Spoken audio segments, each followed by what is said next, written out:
Assalamu alaikum everyone, my name's Farah Halabi and I'm a professional Muslimah life coach, and I'd like to ask you a question. What are you waiting for? I speak to so many amazing women who tell me all day long what they don't want, how they don't want their lives to look, how they don't want to feel, what they don't want to be feeling, what they don't want to be doing, how they don't want things to be going around them. And when it comes down to it, when it comes down to questioning what they do want, they find that really, really difficult. And then a lot of mind dramas come up. Oh, it's not really that person's fault, or I'll sort myself out. When I'm in a better state of mind, when I have more time, when I have, when the kids are older, or when the work in my house is done, or when I've just got this big project at work over and done with, and then I'll think about working on myself. What does that even mean, working on yourself? If you are a professional Muslim woman who right now is waiting for the right time to attend to that niggling voice in the back of her mind that is no longer just a niggling whisper, it is shouting, it is louder and louder and louder, and it is becoming increasingly more difficult to dull that noise, avoid it, distract yourself from it,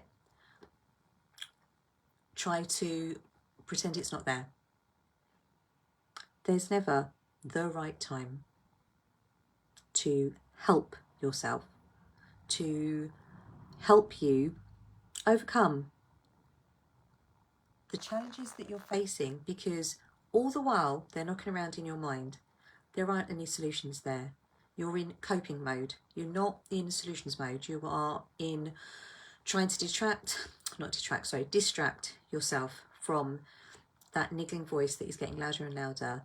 You busy yourself in the arenas in your life that are going well, are going better for you, thinking that if I can just crack on at work, if I can, if my home life is better, or if I'm doing some things that I like doing, or that I love doing, then that's self-care, isn't it? But what is self-care? What is working on yourself? What is attending to yourself?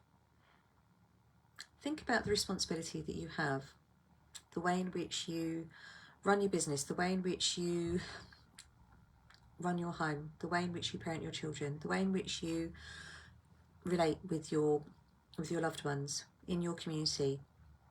If someone was feeling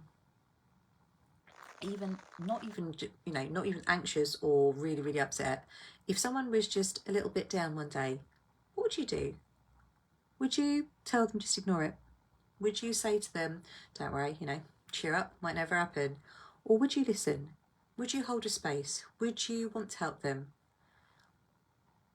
If it was someone you cared about deeply and they came to you and they told you that things aren't going particularly the way that you want them to, that they want them to, would you say, don't worry about it, just forget about it, can't do anything about it anyway? Or would you try to help them? Would you, especially if it was a loved one, and if they were going through a challenge or a problem, would you not move heaven and earth to help them? Why would you not do that for yourself? There is never the right time.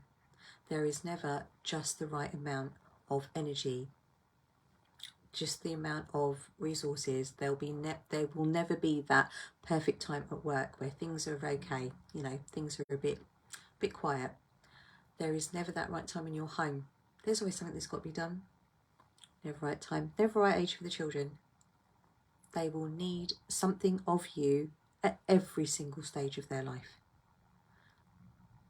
The right time is when you decide, is what you prioritise, is when you make a decision. It's not a feeling. It's not when I feel better about myself. Well, when you feel better about yourself, then happy days. Do you need to be in the right mindset, or have just the right time, or just the perfect moment in your life to deal with the challenges that have prevented you from living the life that you really want. If you are on survival mode, if you are on coping mode, if you are just trying to get through the day, just get through the next week, the next term, the next project, the next chapter in your life, in all that trying to just get through, is life being lived or is life passing you by? Are you in your life, or are you just trying to survive it? Are you just trying to get through? And what would it mean for you to actually be on the pathway to creating the life that you want, instead of managing the life that you've got that's not going the way that you really want it to, but you're kind of just coping, just firefighting? There wasn't ever the right time. You only have now for certain. And it starts with a decision. What do you choose? If you'd like to know more about how I can help you, like I help my clients, take them through a process that will help them not only create the life that they want, to live a life they love, but enjoy the process.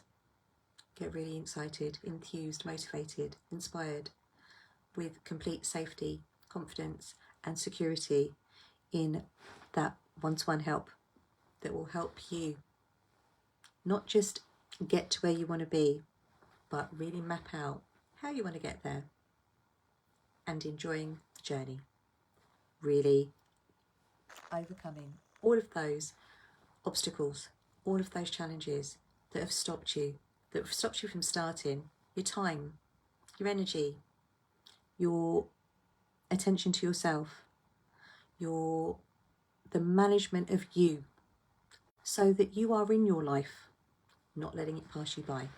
Then I can help.